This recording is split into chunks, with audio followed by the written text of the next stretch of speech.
Hola, buenas noches. Soy Aldo Ruiz Díaz, profesor en Parapsicología Aplicada y coach especializado en estrategias de confrontación. Llegamos a la 10ª clase y última de nuestro curso en vivo sobre Parapsicología Aplicada, donde podés recibirte como técnico en Parapsicología Aplicada. Eso significa poder hacer trabajo de investigación, trabajo de laboratorio, trabajo de campo para determinar la veracidad de determinado tipo de fenomenología que se presenta en algún lugar, que es de origen extraño, paranormal o parapsíquico, como hemos visto. Bien, como es la 10ª clase, tengo que hacer una suerte de resumen de lo que sería todo el curso que hemos dado y recordar que te podés anotar, partiendo de aquí, para que arreglemos la agenda, la acomodemos para que interactúes conmigo durante 1 hora y media en algún día y en algún horario a establecer, donde puedas rendir tu examen. Generalmente los exámenes que yo realizo son como charlados, como hablados. Entonces de esa forma vamos viendo si realmente el alumno tiene el conocimiento firmemente afianzado dentro de lo que es la parapsicología aplicada. Así que hoy te voy a comenzar a hablar como que realmente fueras vos el alumno y yo te estoy haciendo la entrevista, como para que veas que es algo sencillo. Por supuesto que hay algunas cosas que tienen que ser muy puntuales, pero con que sepas desempeñarte bien dentro del terreno, suficiente. Recordamos que para las personas que por primera vez se acercan a este espacio, estamos en Consultorio Abierto. Consultorio Abierto es un programa que generalmente yo transmito una vez al día, durante 1 hora, a las 20 horas Argentina en tiempo real, desde la capital de la provincia de Santa Fe en la República Argentina. Como es en tiempo real, cualquier tipo de pregunta, cualquier tipo de inquietud que quieras realizarme, me lo haces llegar a través del chat y dentro de mis posibilidades te respondo. Las personas de YouTube por ahora lo van a recibir al programa grabado, así que si quieren hacer preguntas pueden hacerlo en la caja de comentarios o de preguntas y se la voy a responder a vuelta de correo. Pero si no, ya saben que se pueden pasar a lo que es la página del Facebook, donde estoy transmitiendo en vivo y en directo, y también a los de Instagram.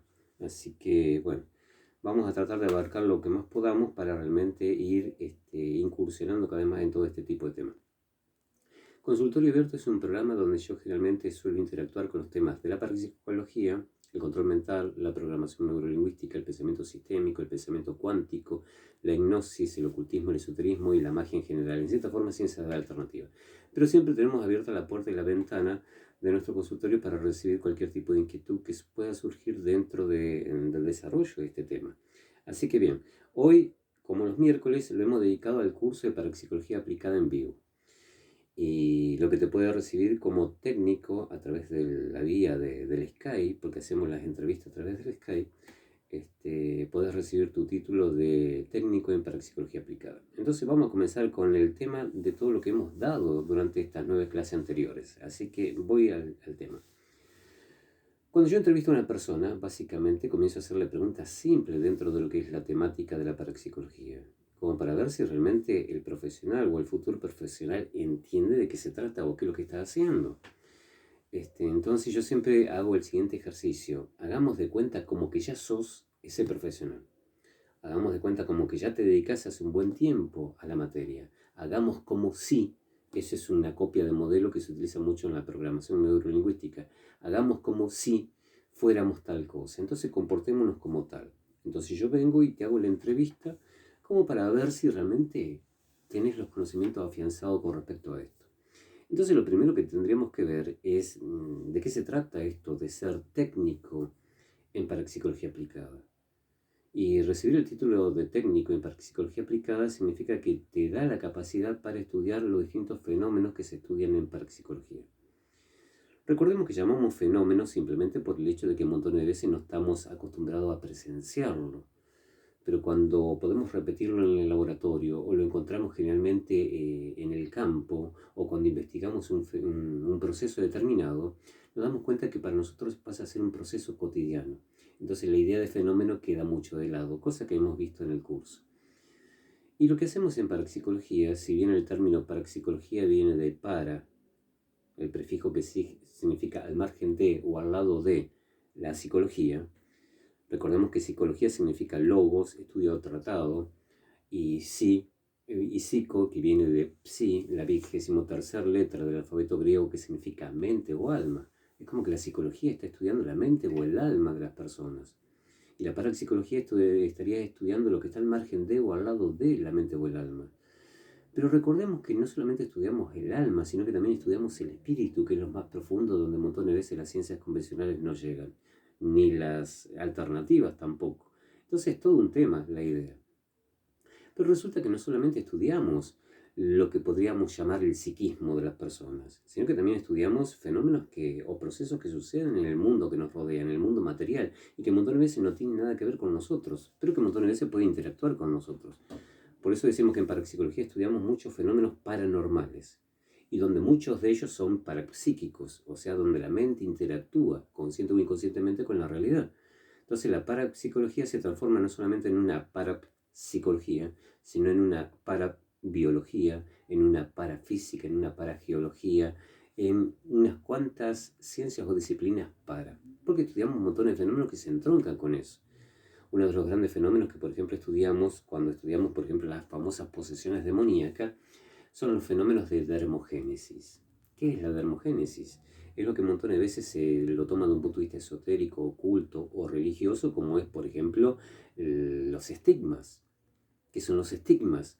Son realmente esas marcas que supuestamente tuvo Jesucristo en la cruz. Si vamos a aceptar la idea de que existió el personaje Jesucristo, y si vamos a aceptar la idea de la crucifixión de él. Entonces se dice que las personas que un montón de veces, como hemos tocado el caso de Giorgio Giovanni y otros, que son los estigmatizados de nuestra era o de nuestra época, donde un montón de veces muestran como los clavos, los agujeros de los clavos, esas heridas, llagas sangrantes que tienen en las manos, un montón de veces en la cabeza, como cuando en el pasaje bíblico se dice que se le puso la corona de espina, el chuzazo de la lanza del centurión en el costado de las costillas, en los pies. Bueno, eso se lo llama estigma. De un punto de vista técnico es una dermogénesis, o sea, algo que se genera en el organismo, en la parte biológica. Entonces ahí la parapsicología está estudiando un fenómeno parabiológico que un montón de veces no es comprendido por la ciencia convencional.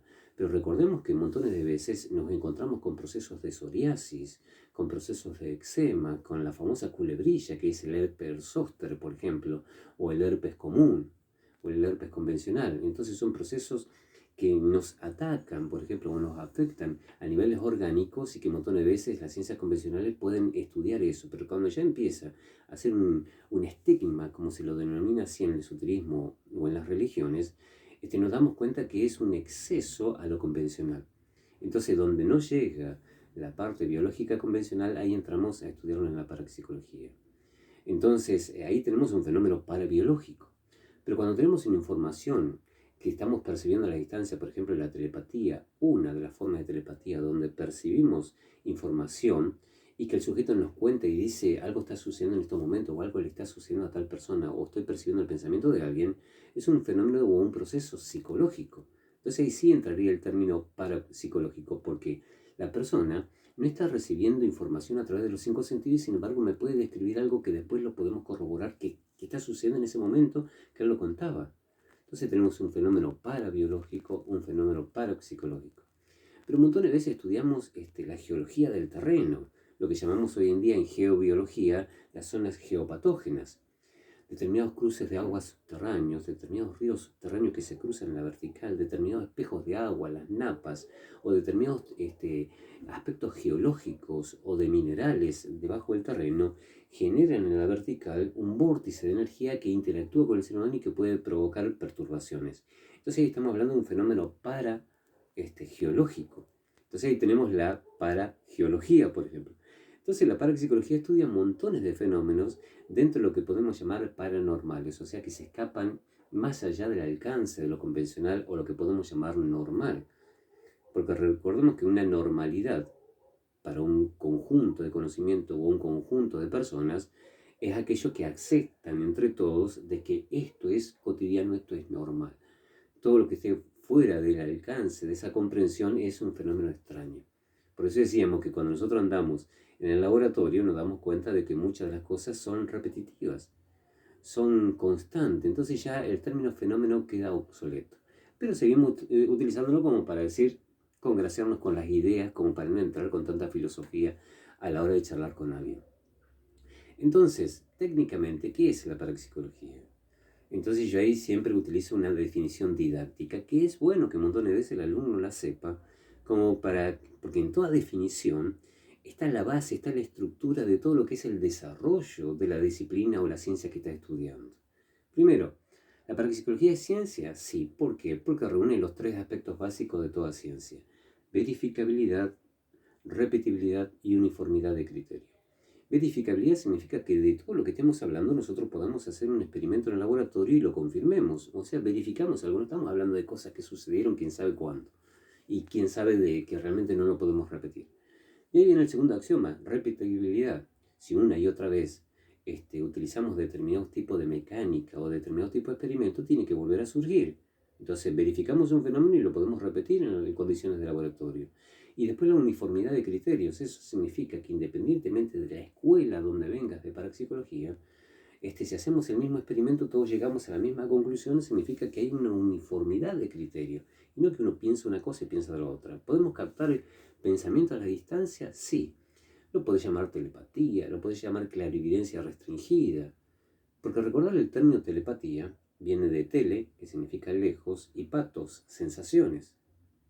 Eso significa que un montón de veces no es un diálogo, como yo lo estoy utilizando en estos momentos, a la palabra. Que eso sería una forma de telepatía, cuando uno capta una especie de diálogo o establece un diálogo a la distancia. Pero un montón de veces las telepatías llegan en forma de sensaciones corporales, lo que yo llamo la clariestesia. O sea, las sensaciones claras en el cuerpo o en las emociones. Y algunas veces vienen como formas de imágenes, lo que sería la clarividencia, que viene de clarus, que significa claro, y videre, ver con claridad, pero sin el alcance de los cinco sentidos. Entonces fijémonos que la telepatía se puede presentar en forma de sensaciones físicas, en forma de diálogo mental o estructura gramatical realizada, o en formas de imagen, y otra vez en forma de sonidos, lo que sería la clariaudiencia. Entonces hay distintas formas de telepatía. Entonces, ¿qué es la parapsicología? La parapsicología es aquella ciencia que tiene como objeto de estudio a la estructura psi, por medio de la cual nos comunicamos sin la intervención de los cinco sentidos y actuamos en el mundo exterior sin mediación de la fuerza muscular. Lo divido. La estructura psi sería la parte mental, la parte psíquica más profunda del ser humano. Esa que un montón de veces dividimos en el consciente, en el preconsciente, en el inconsciente personal, en el inconsciente colectivo, y montones de bolsas de inconscientes, porque tenemos como una especie de inconsciente racial, una especie de inconsciente de acuerdo al continente donde estamos, de acuerdo al subcontinente donde estamos, de acuerdo al país donde estamos, de acuerdo a la región de nuestro país y de acuerdo a nuestra familia. Es como que tenemos bolsas o círculos de inconsciente más chicos, donde guardamos y almacenamos todo ese tipo de contenidos. Y tal vez la estructura que nos permite hacer esto que estudiamos en parapsicología sea una estructura arquetípica. Recordemos que los arquetipos, de acuerdo a Carl Gustav Jung, son esas estructuras en común, o esos modelos en común, o esos rasgos en común que tenemos todas las personas que hemos caminado, que caminamos y que caminaremos por este bendito planeta. Son elementos en común. Recuerden que la palabra arquetipo significa modelo original. Los arquetipos serían algo así como los engramas de nuestra mente. Un engrama es como un proceso, es como una puesta en marcha, es un mecanismo, es un patrón de funcionamiento, una estructura psíquica. Y la estructura psíquica del inconsciente colectivo son los arquetipos. Entonces la definición decía: parapsicología es aquella ciencia que tiene como objeto de estudio a la estructura psi, por medio de la cual nos comunicamos sin la intervención de los cinco sentidos. Y ahí estamos hablando de los fenómenos extrasensoriales. ¿Qué significa un fenómeno o un proceso extrasensorial? Donde está fuera del alcance de los cinco sentidos. Porque si podemos ver algo que está sucediendo en este momento a la distancia, clarividencia significa que, o si vemos algo dentro de un objeto cerrado, hay un cajón cerrado, un sobre cerrado, y podemos meternos como mentalmente y poder observar lo que hay adentro, estamos alcanzando a ver algo que a través de nuestros cinco sentidos o a través de nuestros ojos no lo podemos ver. Entonces, montones de veces las clarividencias van hacia el pasado, la poscognición o la retrocognición.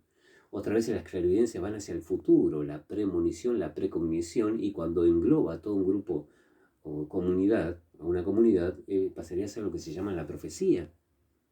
Recordemos que hacíamos una pequeña diferencia entre lo que es la premonición. Yo tengo una idea vaga de lo que puede llegar a suceder en el futuro, en mediano o largo plazo.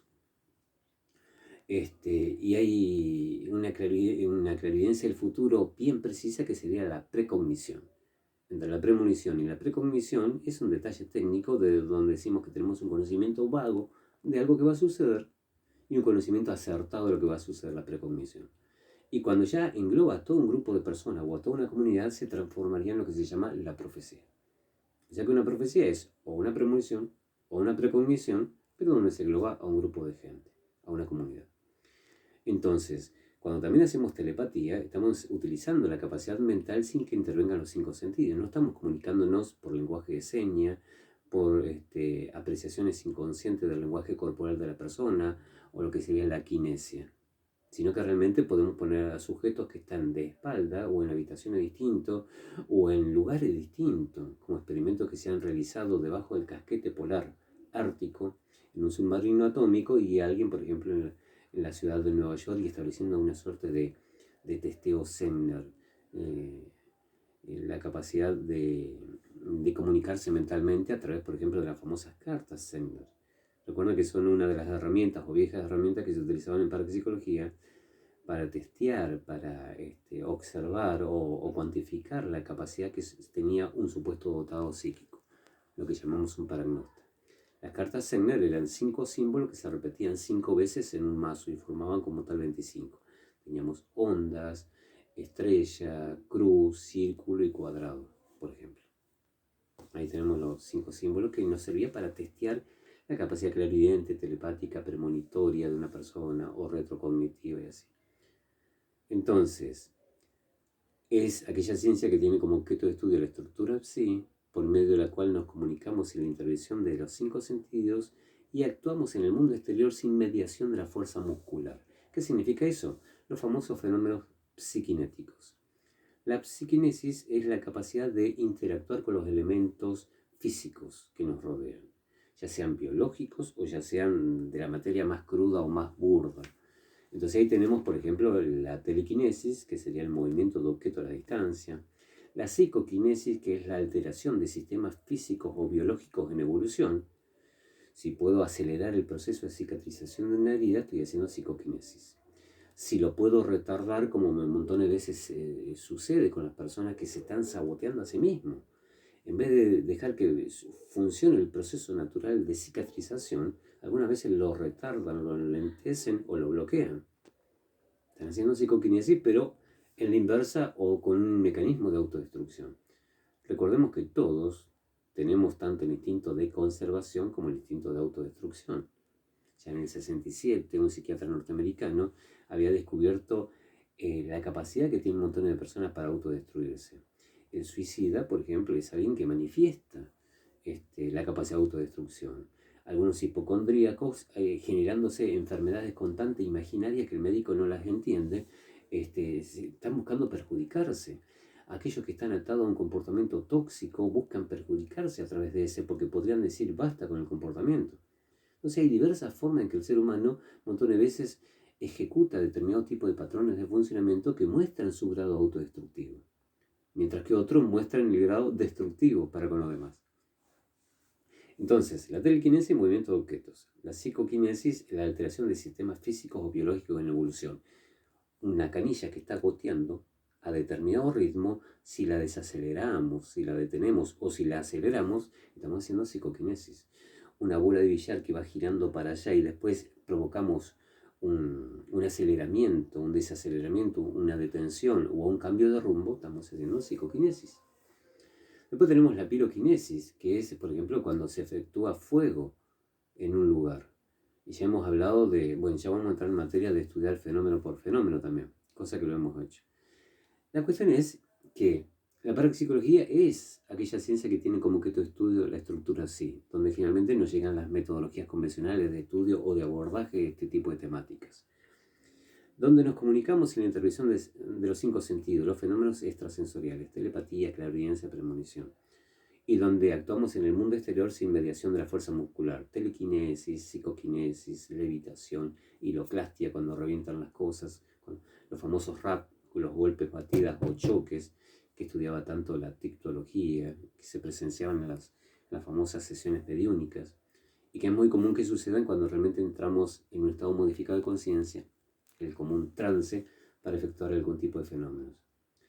Entonces, parapsicología estudia todo ese tipo de cosas, pero hasta los años 60, la parapsicología fue simplemente una ciencia pura. Eso significa en 1960. Eso significa que se dedicaba al estudio de los fenómenos desde el laboratorio o en el campo, in situ, donde se presenciaba algo extraño.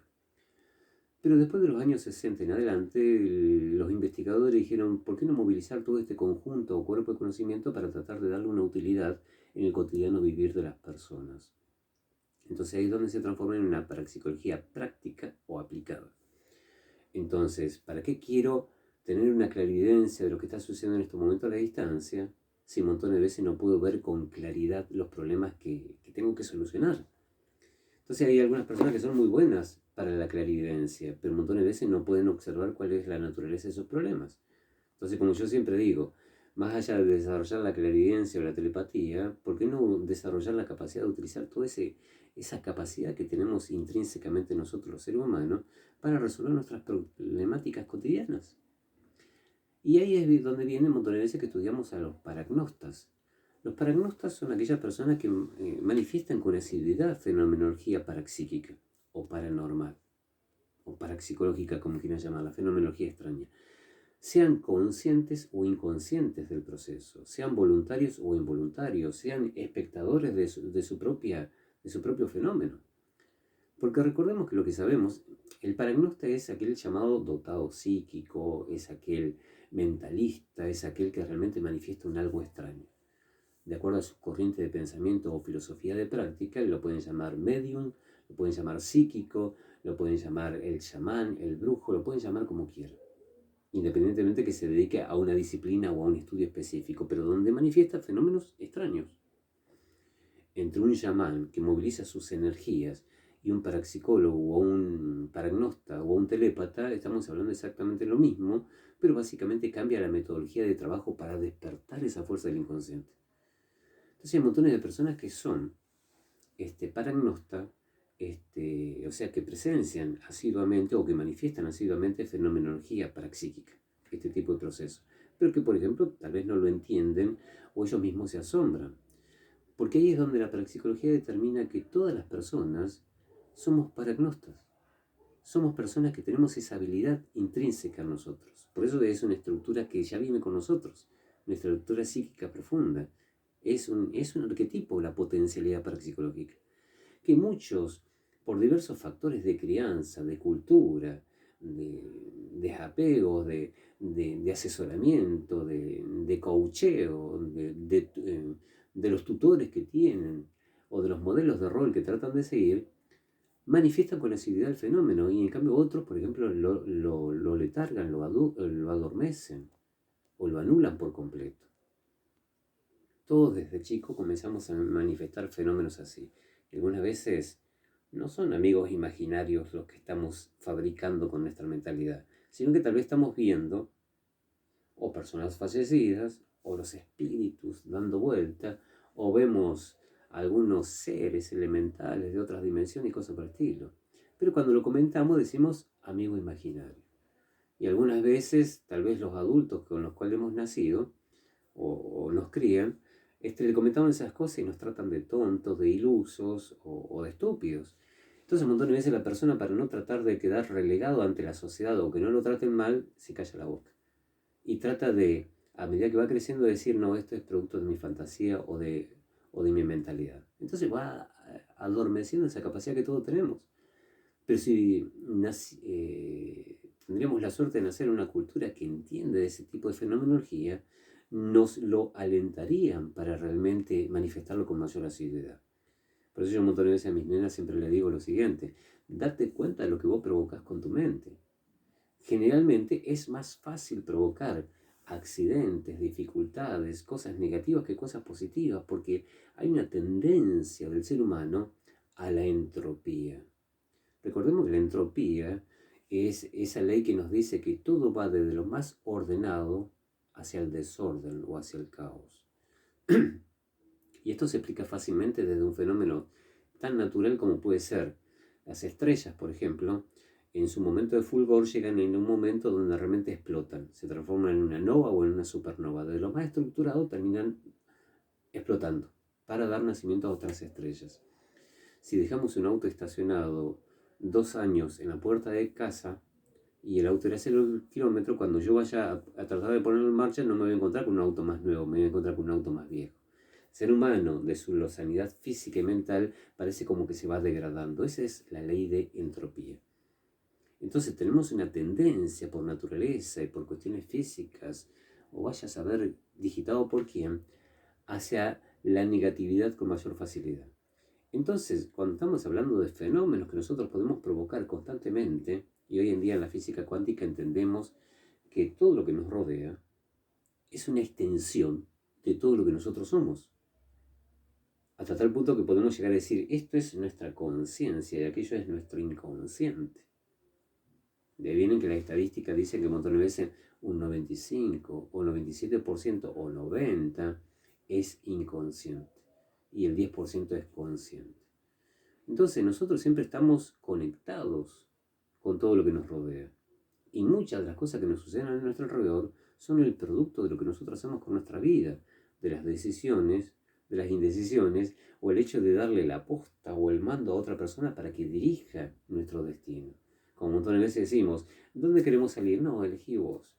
¿Qué carrera querés hacer? No sé, ayúdame vos a elegir. Entonces un montón de veces nosotros damos las elecciones a los demás.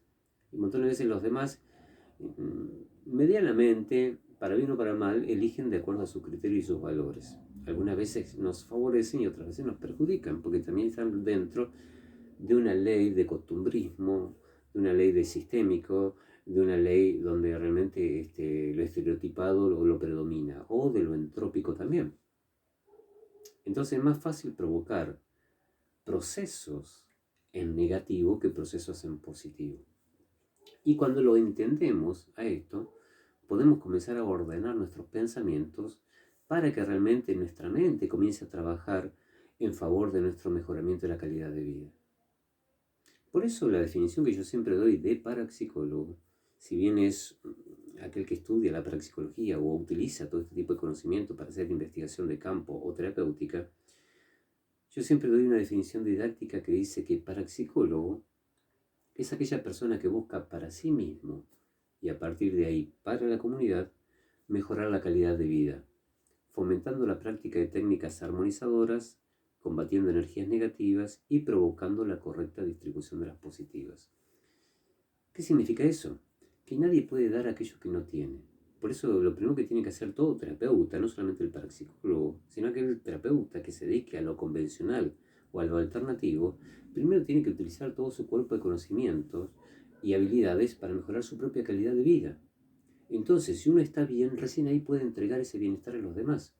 Porque si no estamos con la típica donde nos desvivimos por los demás, damos mucho a los demás y nos olvidamos de nosotros mismos. Y cuando nosotros buscamos que realmente nos den algo del lado de afuera, como un apoyo, como un aliento, como un espaldarazo, recibimos la famosa patada por detrás o el desagrado de parte de las personas. Porque nosotros lo hemos acostumbrado al otro a recibir, pero no a dar.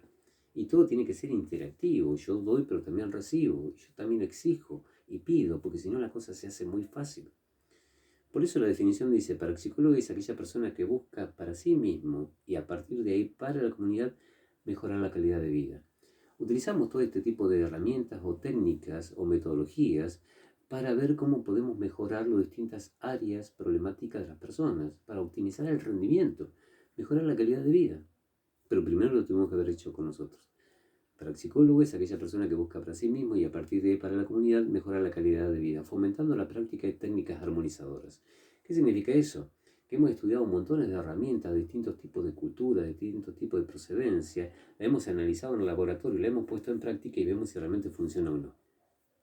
Aunque recordemos que la idea de funcionar yo siempre la reemplazo por la idea de la utilidad. Lo que realmente vamos a utilizar es útil para esa persona en ese tipo de situación. Si es útil, funciona. Porque un montón de veces nos empecinamos en tratar de inculcar la idea de que a mí me funcionó y a vos te tiene que funcionar. No, lo que es remedio para uno puede ser veneno para otro. Entonces siempre tenemos que tener un bagaje de conocimientos o metodología de trabajo para saber realmente cómo poder adaptar todo eso a las necesidades de la persona. Entonces, para él tal vez le funcione esto, le resulta útil, pero para otro no. Es como que tendrías que hacer la siguiente evaluación vos mismo, si te acercas a este tipo de metodología. Lo que yo hago en distintos tipos de aspectos de mi vida, en distintos tipos de áreas, sea lo que sea, me resulta útil. Y la respuesta tiene que ser contundente, sí o no. Si lo que estás haciendo te resulta inútil en algún aspecto de tu vida, ¿para qué lo estás haciendo? Deja de hacerlo. Y si esto te resulta útil, dale para adelante. Aunque montones de veces las personas se conforman con la idea de lo inútil, porque en cierta forma los hace sentir bien. Y ahí viene que en la segunda parte de nuestro curso de parapsicología aplicada, una de las cosas que hacemos es estudiar un poco de elementos de psicología y psicopatología. El ser humano un montón de veces es muy destructivo, como yo decía anteriormente. Entonces un montón de veces necesita sentirse mal para sentirse bien. Es contradictorio. Si no, ¿por qué invertirían tanto tiempo en una relación tóxica, en una relación de abuso, de maltrato físico? Porque en algún aspecto algo les resuena, le toca y lo hace sentir importante o útil.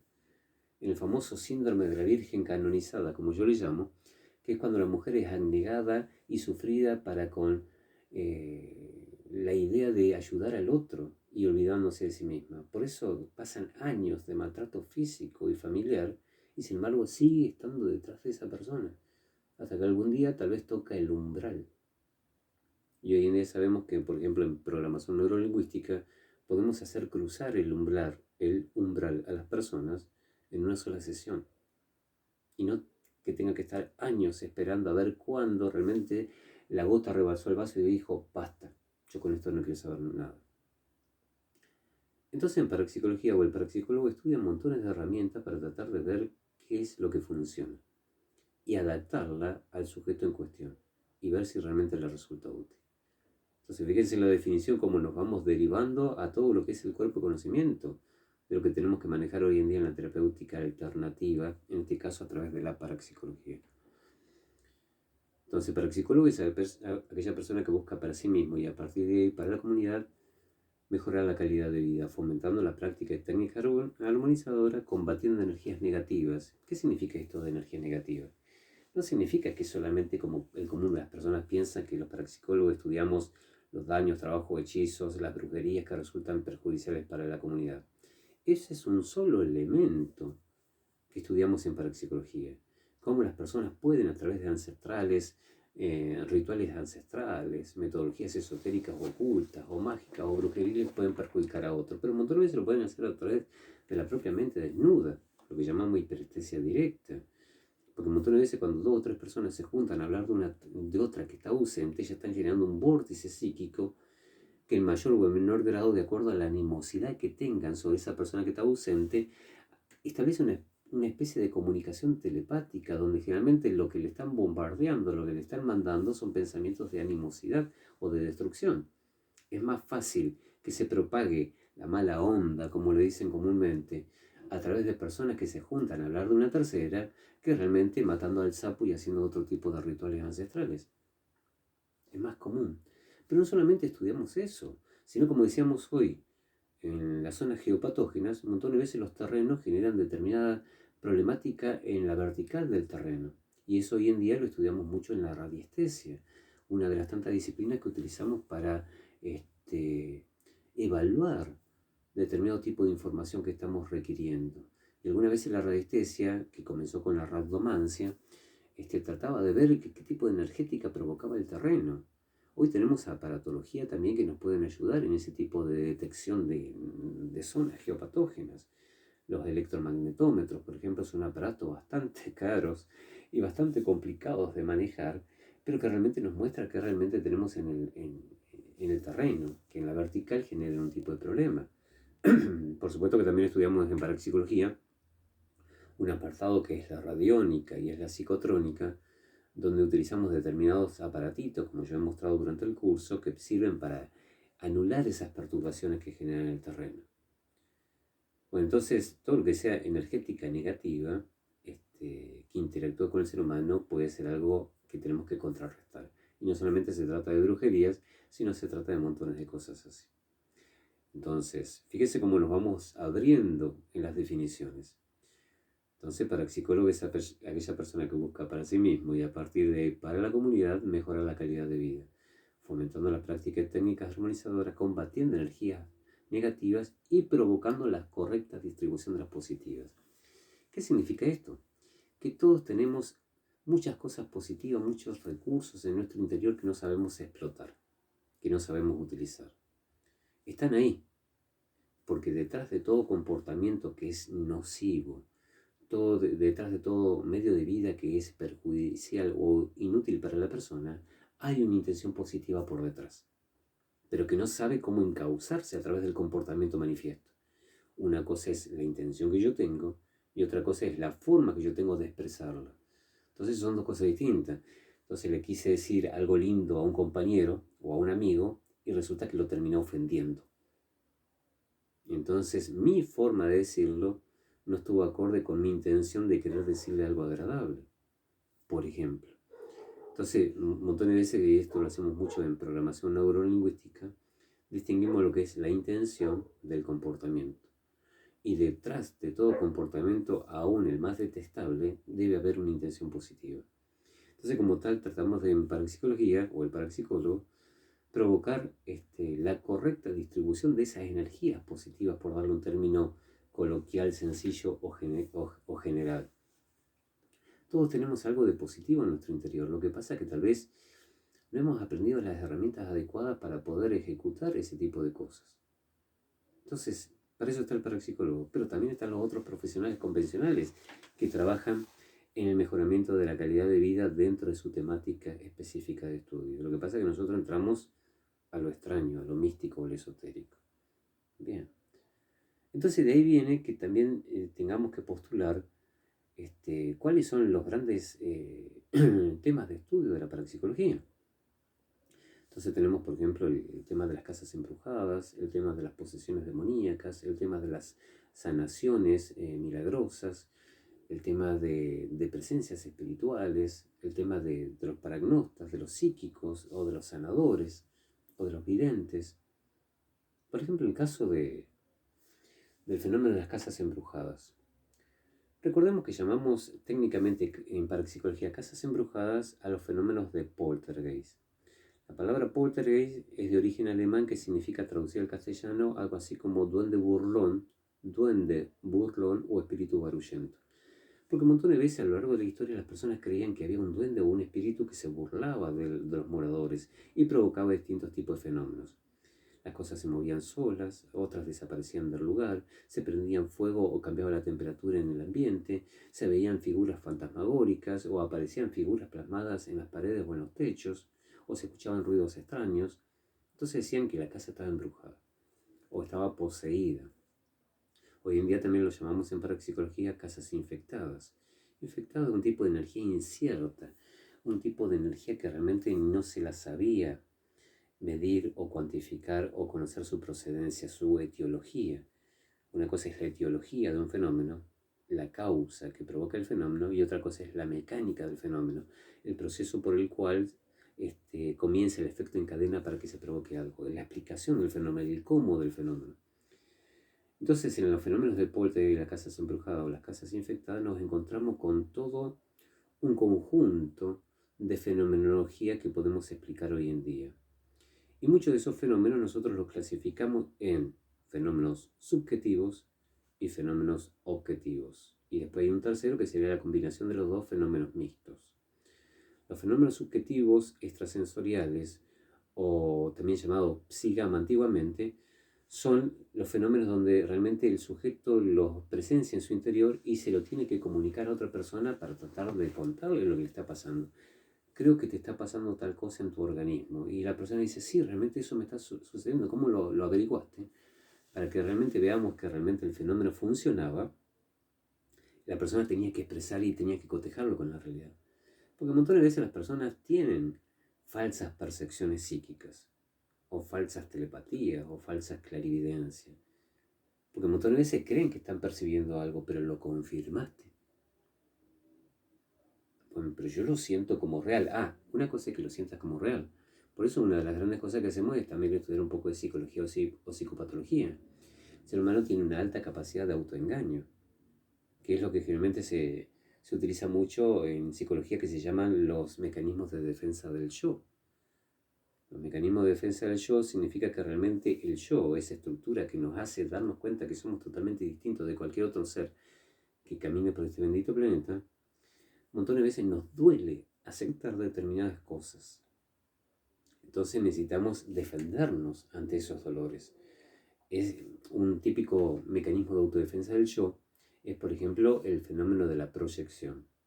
La proyección es cuando yo considero de que es el otro el que está provocando el problema, pero en realidad soy yo. Yo provoqué la discusión, yo provoqué el malestar. Pero enseguida, hasta yo me llevo a engañar donde digo, pero vos fuiste el que hiciste, te estoy proyectando mis problemas en los otros, que es muy común ese mecanismo. El inverso sería la introyección, donde yo realmente, los demás son los que me están causando el problema, pero yo digo, no, yo habré hecho algo para molestarlo, yo realmente obré mal, yo realmente fui el que lo perjudiqué. O sea, yo me estoy haciendo cargo de montones de problemas que le pertenecen a los otros. Esos son mecanismos de autodefensa del yo. Y otra vez están las mentiras que nosotros nos decimos a nosotros mismos. Recordemos que en materia psicológica o psiquiátrica nunca se habla de enfermedad mental. Siempre se habla de anomalías de la personalidad y la conducta. Que básicamente hay tres grandes categorías: las neurosis, la psicosis y las psicopatías. El neurótico es aquella persona que tiene un problema físico, mental o emocional de cualquier tipo de naturaleza. Se da cuenta que tiene el problema y busca hacer algo para resolverlo, independientemente que lo consiga o no. Ese es el neurótico. El psicótico se dice generalmente en psicología y en psiquiatría que es incurable. ¿Por qué? Porque el psicótico carece del sentido de la realidad. Para que exista la cura psicológica, el sujeto tiene que aceptar su condición de tal, tengo un problema. Pero el psicótico generalmente no tiene problema, son los otros los que tienen el problema. Entonces, en el caso del neurótico, el neurótico se da cuenta que algo funcionaba mal. Busca hacer algo por más que le funcione o no. Pero se da cuenta, acepta su condición de tal. El psicótico, un montón de veces se dice que es incurable. Y después está el psicópata, que es aquel que está dominado por sus compulsiones. Me doy cuenta que tengo un problema a nivel orgánico, emocional o lo que sea. Busco hacer algo para solucionarlo, pero hay algo que me impulsa a hacerlo. Por ejemplo, me encantan los chocolates, dice la persona. Me doy cuenta que me hace mal, me termina pateando el hígado, termino engordando, lo que sea. Pero veo una bandeja con chocolate y me tiro de cabeza y no puedo. Bueno, ese está dominado por su compulsión.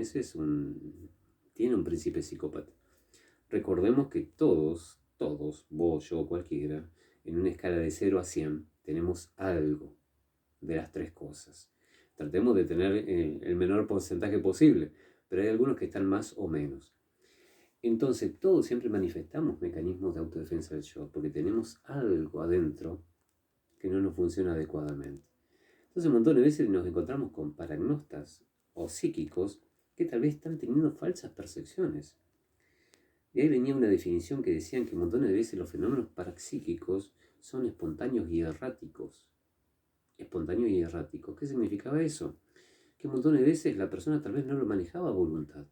Aparecían quién sabe por qué tipo de variables, si bien hoy en día lo podemos cuantificar a la idea y mostrar la mecánica que hay por detrás. Pero un montón de veces nos conducían a errores, porque tal vez la interpretación que yo le estoy dando al fenómeno sea errónea. Tengo que saber cómo interpretarlo. Y un montón de veces se puede poner a prueba a las personas, por ejemplo con el testeo Cerner que yo hablaba anteriormente. Las cartas que se utilizan para tratar de estadísticamente ver si la persona tiene algún tipo de potencialidad parapsíquica o no. Supongamos que hacemos el típico testeo Zener de lectura del pensamiento. 5 símbolos que se repiten 5 veces en un mazo, o sea 25 cartas. Tenemos cuadrado, ondas, estrellas, cruz y círculo. Mezclamos el mazo, lo mezclamos. Y le decimos un testeo simple, le decimos qué carta estoy mirando. Y no le hago seña como diciendo, esta significa este significa el otro. O lo ponemos de espalda. Y si la persona dice la estadística así, que de 25 pruebas, por margen de azar, por margen de lo que sea, tiene que acertar como mínimo 5 veces. O sea que 5 veces es ya margen de azar. Espectacular.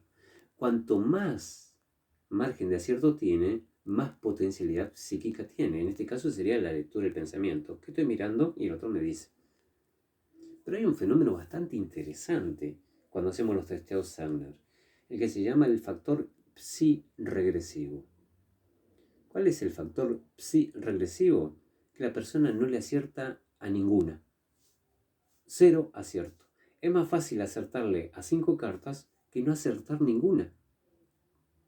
Cuando generalmente decimos que se presenta el factor psi-regresivo, donde la persona 0 acierto, decimos que esa persona tiene un bloqueo. Y ese bloqueo puede estar dado por algún tipo de daño, trabajo, hechizo, algún tipo de agresión extrasensorial, algún tipo de ataque psíquico. O sea que ahí tenemos una forma de detectar cuando la persona está siendo perturbada a la distancia. Entonces un montón de veces estudiamos a los falsos psíquicos. Porque recordemos que lo primero que tiene que hacer todo investigador de campo, en este caso el técnico en parapsicología aplicada, primero cuando lo llaman, supongamos te llaman para una casa embrujada, un fenómeno de poltergeist, lo primero que tenés que pensar es fraude. Pero no porque seas morboso o porque las personas son morbosas y quieren engañarte. Sino porque un montón de veces puede haber fraudes. ¿Cuántas veces han querido enloquecer a la dueña de casa para que venda la casa o para que termine legando su herencia a determinadas personas? Entonces, ¿qué mejor que enloquecerla? Y le hacen un montón de fenómenos, esta casa está embrujada, este tipo de cosas. Lo primero que tenemos que pensar es fraude. Y si vamos y hacemos investigación de campo y vemos de que no hay motivos para fraude y que podemos poner la aparatología adecuada y no hay fraude, ante determinadas preguntas que le podemos hacer a las personas para determinar si realmente existe la posibilidad de fraude o no, entonces pasamos al segundo nivel. Que en el segundo nivel lo que podemos encontrar es, por ejemplo, la sugestión y las alucinaciones. La sugestión significa que la persona está sugestionada, está muy sensible en sus emociones y en su forma de pensar y cree presenciar fenómenos extraños. Me parece que vi pasar un fantasma y tal vez fue producto de su imaginación. De ahí viene la palabra alucinación, que viene del latín hallucinatio, que significa falso. Las alucinaciones pueden ser positivas o negativas. Una alucinación positiva es cuando, por ejemplo, me parece que estoy viendo algo. Y una alucinación negativa es que digo, ¿dónde dejé mis lentes? ¿Dónde dejé mis lentes? Y los tengo ahí, a los lentes. Pero ¿dónde está? ¿Dónde está? Y no los encuentro. Bueno, la cuestión es que me pongo a hacer otra cosa. Y después digo, pero mira dónde estaban. Un montón de veces nosotros alucinamos en falso, una alucinación negativa. Pero muchos de los fenómenos de las casas embrujadas, fenómeno de poltergeist, se da el fenómeno del aporte. Que el aporte es cuando las cosas atraviesan el sólido con sólido contra sólido y otras veces vibran a determinadas frecuencias que realmente dejamos de verlas. Es más o menos como sucede con las paletas, las aspas de un ventilador. Al principio, si están quietas, vos las estás viendo las aspas, pero si le das una determinada velocidad, llega un momento que miras para el otro lado y no ves las paletas del ventilador. Eso significa que la velocidad de giro o de vibración hace que, por ejemplo, algo no se vea. Si hoy en día entendemos que hasta un pedazo de piedra del piso está constituida por átomos que están vibrando constantemente, todo es cuestión de que comiencen a vibrar de otra forma que lo enlentezca la vibración o que lo aceleren para que desaparezca. Ese es un fenómeno de aporte o teletransporte también, cuando algo desaparece. Pero un montón de veces las cosas desaparecen ante la visión de la persona porque está teniendo un proceso de alucinación negativa.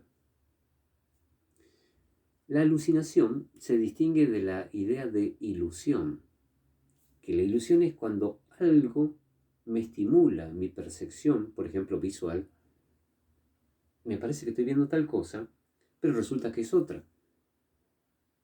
Voy caminando por la carretera y por la ruta, y miro así, digo una vaca blanca, y cuando me voy acercando se levanta una persona que tenía un guardapolvo blanco puesto, una chaqueta blanca, y era un científico que estaba estudiando el terreno, pero a la distancia me pareció que era una vaca blanca. Y no, era una persona que estaba agachada. Entonces eso es un fenómeno de ilusión. Yo creí que era una cosa, pero en realidad era otra. En cambio, en la alucinación no hay nada que me estimule mi percepción. Y sin embargo me pareció ver el fantasma, o me pareció que algo desaparezca. Y montones de veces ese tipo de alucinaciones son por malos procesos psíquicos de la persona, por problemas emocionales, por el estrés o por la sugestión.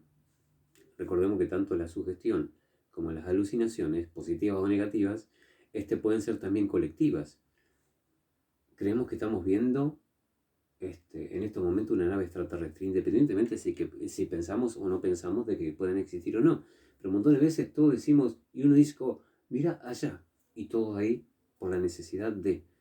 No significa que no existan, simplemente que un montón de veces se dan ese tipo de alucinaciones colectivas.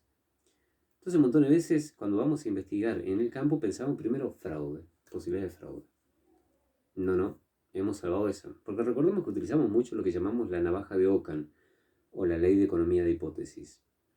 A cada fenómeno que se nos presente, a cada proceso que se nos presente, tratemos de encontrarle la explicación más simple. Y si esa explicación simple no me alcanza a resolver el tema, pasemos a la de siguiente complejidad. Esa es la ley de economía de hipótesis o la navaja de Ockham. Ockham, un monje benedictino que ideó esa estructura de pensamiento. Y generalmente lo resolvemos por la forma más fácil. Y si la forma más fácil no nos resuelve el tema, no nos lo explica, entonces pasamos a la siguiente complejidad. Pero no pensar enseguida, casa embrujada, porque por ahí es algún gracioso que está jugando con la psicología de las personas. Entonces, fraude, sugestiones, alucinaciones, y después podemos entrar en los fenómenos psíquicos concretamente. Recordemos que una casa embrujada, infectada o el fenómeno de poltergeist, en la mayoría de los casos están provocados por las propias personas que ahí moran, que ahí viven. Lo que pasa es que ellos mismos son inconscientes del proceso. Por eso utilizamos mucho el término psiquinesis espontánea recurrente. Psiquinesis espontánea, recuerda la psiquinesis, la capacidad de modelar o interactuar con los elementos de la naturaleza o de la parte física, para moverlo, para quemarlo, para cambiar la temperatura y cosas por el estilo. Espontánea, porque tal vez la persona espontáneamente está efectuando eso y no se da cuenta que lo hace. Y recurrente, porque recurre un montón de veces como una forma de llamar la atención hacia algo. Psiquinesis espontánea recurrente. Que generalmente esto se suele dar, para que tomemos un elemento de comparación, con el comportamiento de los chicos en el colegio. El comportamiento de los chicos en el colegio. Resulta que en casa es todo tranquilidad, todo normal. Pero nos llama la docente para decirnos, fíjese el comportamiento que está teniendo su hijo en clase. Pero si todo está normal, claro, es una forma de llamar la atención de sus progenitores, por ejemplo. Debe tener montones de razones por las cuales, porque hay violencia familiar, porque hay carencia económica, porque hay problemas personales del chico que está creciendo. Recuerda que la adolescencia ya es todo un proceso. Adolece, le falta, necesita el encaminamiento, los modelos de rol para copiar, para seguir para adelante. Porque si no toma los modelos de rol de lo que encuentra por afuera. Entonces un montón de veces busca llamar inconscientemente la atención. En los fenómenos de psiquinesis espontánea recurrente, es como que el sujeto despierta esa fenomenología espontáneamente, pero recurre a ella como una forma de llamar la atención sobre un algo. Algo que está sucediendo en el domicilio, en la casa o algo por el estilo. Por eso decíamos que en orden estadístico, los que pueden efectuar esa especie de pérdida de energía mental, la psiquinesis espontánea recurrente, suelen ser los adolescentes o los puber, en primer punto de la estadística. El adolescente o el puber es aquella persona que está pasando por la etapa de la pubertad, que generalmente es entre 9 y 14 años. Es donde la nena ya está apta para procrear o el nene ya está apto para procrear. Repentinamente la biología cambia del infante al adulto, pero no la psicología, no las emociones, no el comportamiento, no las costumbres que tiene. Entonces, la mentalidad del sujeto se tiene que adaptar a su nueva condición biológica. Entonces debería ser un proceso de transición que debería ser acompañado por aquellas personas que lo educan a la persona. Por eso la información que últimamente manejan mucho los docentes es ayudarlo al adolescente o al puber a que supere esa etapa de transición. Pero si un montón de veces hay procesos de maltrato, de carencia familiar, de falta de afecto, de violencia familiar, ese momento tan sensible donde la mente se tiene que adaptar a su nueva condición biológica es fracturada por los problemas emocionales que el puber o el adolescente tiene. Y como algunas veces no puede decir, basta, deténganse, me están doliendo en mis emociones, con ese comportamiento lo manifiesta a nivel inconsciente. Y a nivel inconsciente encontramos la potencialidad parapsíquica. Y por ejemplo, el mismo se asombra cuando algo reventó ahí. Hasta el mismo se asombra. Pero un montón de veces los fenómenos que aparecen en una casa embrujada o en un fenómeno de poltergeist guardan una relación directa, son muy simbólicos con lo que está sucediendo en el ambiente.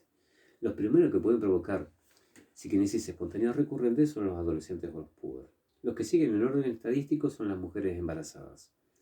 Porque la mujer embarazada está gestando otra vida, está dando mucho de su energía, de su psiquismo a ese proceso. Entonces, un montón de veces están muy sensibles. Todo lo que lo afecte sensiblemente, en sus emociones, en su psicología, en su biología, puede despertar este tipo de fenomenología parapsíquica. Los terceros son las personas que están pasando por etapas seniles, envejecimiento precoz. Entonces, un montón de veces se pueden sentir mal al darse cuenta que sus funciones ya no son exactamente las mismas. Entonces, como una forma de llamar la atención, como una pérdida de energía, sucede eso. Y los cuartos serían las personas que están pasando por grandes estados de estrés o grandes problemas emocionales o sociales. Montones de veces, las casas embrujadas son originadas por las personas que viven ahí. Y montones de veces, ¿cómo lo podemos resolver? Saquemos a las personas que dicen, por ejemplo, todas las noches sucede esto. Supongamos, la típico, porque montones de veces el sol, al no estar presente en el firmamento, favorece, potencia más todo este tipo de cosas. Porque el sol montones de veces perturba las frecuencias electromagnéticas que hay en el ambiente. Por eso generalmente de noche escuchamos más fácilmente montones de emisoras en FM y en AM que de día, porque el sol perturba las comunicaciones inalámbricas. Pero si por ejemplo no está el sol, típico caso de la noche, entonces también la energía psíquica que montones de veces se emparenta con las energías convencionales. Entonces es más fácil producir fenómenos mentales en horas nocturnas que en horas diurnas, por ejemplo. Por eso los daños, trabajo, hechizo funcionan mejor de noche que de día, como las proyecciones astrales y cosas por el estilo.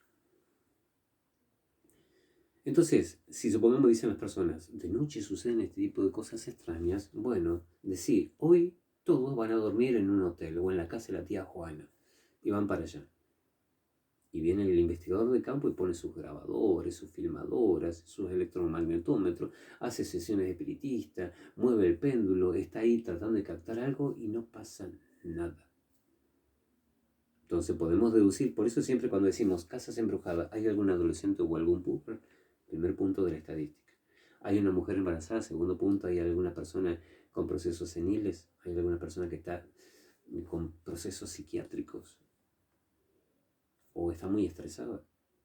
Si no hay nada de eso, comencemos a pensar en lo extraño. Porque otra forma que tenemos de investigar las casas embrujadas son cuando nos encontramos con los famosos paquetes de memoria tanáticos. El término paquete de memoria tanático fue acuñado por el biólogo francés Jean-Jacques Delpas, que significa algo así como un conjunto de residuos psíquicos que guardan un trazo de memoria de una persona fallecida, pero con tendencias tanáticas. El famoso espíritus o las almas en pena del espiritismo es simplemente algo energético que quedó en el lugar, ese psiquismo profundo que quedó en el lugar, anclado, punto de anclaje, pero que un montón de veces guardaban trazos psicológicos de la persona a quien pertenecía. Recordemos que todos nacemos con pulsiones eróticas y tanáticas. Eros, el dios de la vida y la construcción. Tánatos, el dios de la muerte y la destrucción. Significa en el sentido de todo lo evolutivo, lo erótico, todo lo positivo, todo lo altruista, todo lo bien encauzado emocional o espiritualmente. Y todo lo tanático sería lo destructivo o autodestructivo, todo el materialismo ciego. No me importa para nada este tipo de cosas. Entonces todos cuando vamos al momento de fallecer podemos fallecer más con una tendencia u otra, eróticas o tanáticas. Si pesó más el ambiente de lo tanático en el sujeto, es muy lógico que la persona pueda quedar anclada en ese lugar, por más que haya fallecido en un hospital que esté a kilómetros de distancia. Porque la persona como que inconscientemente cuando percibe su último momento de vida, cosa que no cree en un más allá, le den el nombre que le den, busca aferrarse a lo único que conoce, a lo único que le importa. Y supongamos que mi casa es lo más importante, mi vehículo es lo más importante, determinada persona es lo más importante. Entonces eso que es más importante se transforma en punto de anclaje. Por más que la persona esté falleciendo a la distancia, queda anclado en el lugar. Y un montón de veces también no solamente las personas con tendencias tanáticas pueden quedar ancladas, sino hechos dolosos que hayan sucedido en el lugar. Porque un montón de veces encontramos las remanencias energéticas de sucesos dolosos, de hechos violentos. Mataron a la abuela Rosa. Era un pan de Dios, la abuela Rosa. Era lo más espiritual que había en el multiverso. Y sin embargo la mataron cruelmente. Agonizó bastante. Las personas buscan aferrarse a la vida. Y un montón de veces guardan, dejan en el ambiente impregnado esos últimos momentos de su existencia. Entonces, porque la energética humana tiende a impregnar los ambientes, que es lo que un montón de veces hace el psicómetra, donde tomaba un objeto y trataba de leer energéticamente lo que en ese objeto había quedado, y puede localizar a una persona a la distancia o puede saber cuáles son la naturaleza de su problema. Así como pueden los objetos quedar impregnados con nuestra energía, los ambientes también, y máxime si se trata de un momento tan crítico como es el pasaje de la vida a la muerte. Bien, como verán, hay muchos temas para hablar. Igual me quedaron el tema de los exorcismos, de las sanaciones espirituales, de las apariciones, de figuras religiosas en un montón de lugares. Bueno, pero es así como más o menos se podría ir desarrollando una evaluación. Recuerden que aquella persona que ha seguido, recuerden que para las personas que son del Facebook, del YouTube por ejemplo, o del Instagram, si van al Facebook, a la página Aldo Ruiz Díaz, pueden encontrar todos los videos que yo vengo haciendo desde el año 2010. También todos los escritos que he hecho, que yo he escrito, aproximadamente 250 escritos de mi autoría. Y los que estoy haciendo actualmente, que ya llegué al número 55, que son entrevistas a personas que ya no están en nuestro bendito planeta. Son entrevistas bastante interesantes. Todo eso lo podés encontrar en la página Aldo Ruiz Díaz. Y como tal podés encontrar todo lo que hicimos los miércoles, que es este curso en vivo sobre parapsicología aplicada. Entonces, cuando creas que estás apto para enfrentarme durante 1 hora y media o 2, me llamás a través del Messenger, por ejemplo, o a través de la finalización de este programa, o vas al video y haces el comentario, y nos ponemos en comunicación para ver cuándo podés rendir el examen. ¿Qué significa eso? Es totalmente gratuito. Pero es un examen. No es una consulta personal para tu problemática. Porque algunos vienen con la idea de que quiero que realmente vea a ver si realmente estoy apto para el examen o algo por el estilo, y me terminan haciendo preguntas de todo tipo de cosas o problemáticas personales. Y realmente les tengo que decir, no, eso es una consulta privada. Recordad que yo de eso vivo y eso tiene un costo. El examen para técnico en parapsicología aplicada es totalmente gratuito.